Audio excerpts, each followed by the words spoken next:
राधे राधे, जय श्री कृष्णा। मैं सीमा सिंह। बड़ों को चरण स्पर्श, छोटों को प्यार और बराबर वालों को तहे दिल से नमस्कार करती हूँ। आज हम आषाढ़ मास की अमावस्या की एक पौराणिक कहानी सुनेंगे। आज मैं आपके लिए एक नई कहानी लाई हूँ। आशा करती हूँ यह आपको ज़रूर पसंद आएगी। अगर आपको ये कहानी अच्छी लगे तो इसे ज़्यादा से ज़्यादा लाइक करें, अपने दोस्तों और रिश्तेदारों में ज़रूर शेयर करें ताकि उन्हें भी आषाढ़ मास की अमावस्या की कहानी सुनने का संपूर्ण फल प्राप्त हो और आपको इसका पुण्य लाभ मिले। और हमेशा की तरह अगर अभी तक आपने मेरे चैनल को सब्सक्राइब नहीं किया है तो कृपया मेरे चैनल को सब्सक्राइब करें ताकि मेरा आगे आने वाला वीडियो सबसे पहले आपको मिले।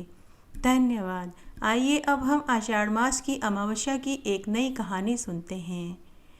एक बार बहुत छोटा सा गांव था। उस गांव में एक राजा अपनी दो रानियों के साथ रहता था। राजा की एक बहुत दूर के रिश्ते की मुंहबोली बुआ थी, वह भी राजा के साथ ही रहती थी।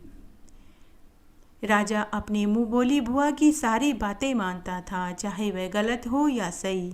राजा अपनी बड़ी रानी को बहुत पसंद करता था, जबकि छोटी रानी राजा को पसंद नहीं थी, क्योंकि छोटी रानी बड़े ही धार्मिक स्वभाव की थी। वह धर्म कर्म किया करती थी। आए दिन उसका कोई न कोई व्रत उपवास होता था। वह घंटों पूजा पाठ नियम से करती थी। छोटी रानी हर महीने की अमावस्या का व्रत करती थी और बड़ की पूजा करती थी।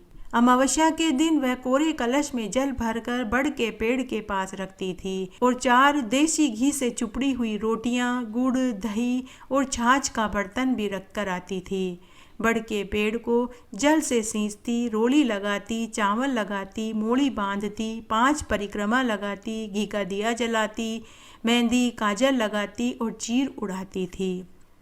तब एक दिन राजा की बड़ी रानी और मुंह बोली बुआ ने राजा के कान भरने शुरू कर दिए और बोली कि छोटी रानी कई कई घंटों तक महल से बाहर रहती है, पेड़ पौधों की पूजा करती है, न जाने क्या टोने टोटके करती रहती है। जब राजा ने सुना तो राजा ने छोटी रानी को बहुत डांटा। इस तरह समय गुजरने लगा। तब एक दिन की बात है, आषाढ़ मास की अमावस्या थी। छोटी रानी का अमावस्या का व्रत था। उस दिन उसने बड़ के पेड़ की पूजा करी। तब उसी दिन राजा अपने सेवकों के साथ शिकार खेलने के लिए जंगल में गया। तब राजा शिकार ढूंढते ढूंढते बहुत आगे निकल गया। तब राजा व उसके सेवक रास्ता भटक गए। उस दिन बहुत तेज गर्मी थी, काली पीली आंधी चल रही थी।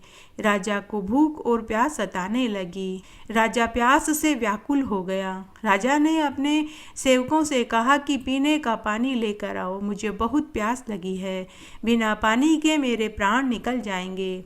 तब सेवक बोले कि महाराज, यहाँ तो बंजर जमीन है, यहाँ तो टीले ही टीले हैं, आसपास कहीं पानी का स्रोत दिखाई नहीं दे रहा।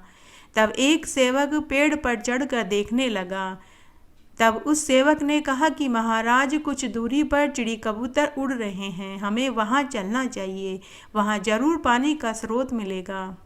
तब राजा अपने सेवकों के साथ उस स्थान पर गया। वहां बड़ का एक बहुत घना वृक्ष था। उसके ऊपर एक मटके में पीने का पानी भरा हुआ था। साथ ही वहां घी की चुपड़ी हुई रोटियां, दूध, दही, गुड़, छाछ रखा हुआ था। राजा ने पानी पीकर भोजन खाया, छाछ पी। उसके बाद राजा ने सभी सेवकों से भी पानी पीने के लिए और भोजन करने के लिए कहा। तब सभी सेवकों ने भी मटकी में से पानी पिया और भोजन किया, लेकिन न तो मटकी में पानी खत्म हुआ और न ही भोजन खत्म हुआ। तब राजा ने सेवकों से कहा कि घोड़ों और ऊँटों को भी पानी पिलाओ। तब घोड़ों ने और ऊँटों ने भी पानी पी लिया, लेकिन फिर भी मटके का पानी खाली नहीं हुआ। तब राजा ने बरगद के पेड़ को प्रणाम किया और कहा कि हे बरगद देवता, आपको मेरा प्रणाम है और साथ ही उन सुहागिन महिलाओं को भी मैं प्रणाम करता हूँ जो यहाँ आकर बरगद के पेड़ की पूजा करती है। इस तरह राजा शाम को वापस महल में आ गया। तब राजा ने महल में आकर सबसे कहा कि आज मैं शिकार खेलते खेलते बहुत दूर तक निकल गया। वहां पहुंचने पर हमें कहीं पानी का स्रोत नहीं मिला। अगर आज मुझे पानी नहीं मिलता तो मेरे प्राण निकल जाते।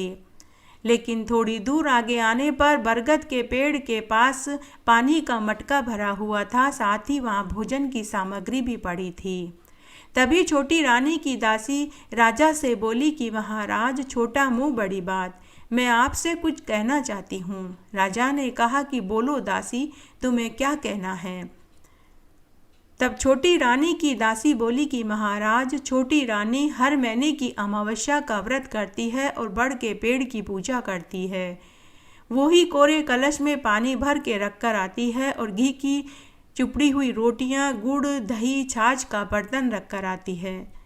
तभी बड़ी रानी व राजा की मुंह बोली बुआ छोटी रानी की बुराइयां करने लगी। उसी क्षण राजा ने अपनी मुंह बोली बुआ को सेवकों के साथ काशी भिजवा दिया और बड़ी रानी से कहा कि हे रानी, तुम्हें छोटी रानी से सीख लेनी चाहिए। उस दिन से छोटी रानी को भी पति सुख प्राप्त होने लगा, उसे भी पूरा आदर सम्मान मिलने लगा। जब दोबारा अमावस्या आई तो छोटी रानी के साथ राजा ने और बड़ी रानी ने भी व्रत रखा और पूजन किया और राजा ने पूरी नगरी में ये ढिंढोरा पिटवा दिया कि सभी अमावस्या का व्रत करें, बड़ के पेड़ की पूजा करें, इससे घर में सुख समृद्धि आती है, सुहागिनों का सुहाग अक्षय होता है। घटती हो तो पूरी हो तो परवान चढ़े, भूले बिसरे नाम तेरे भंडार में भरे। इस तरह आज मैंने आपको आषाढ़ मास की अमावस्या की एक नई कहानी सुनाई। आशा करती हूँ यह आपको ज़रूर पसंद आएगी। मेरे साथ बने रहने के लिए आपका धन्यवाद। आगे की कथा कहानी के लिए भी आप इसी तरह मेरे साथ बने रहें। धन्यवाद।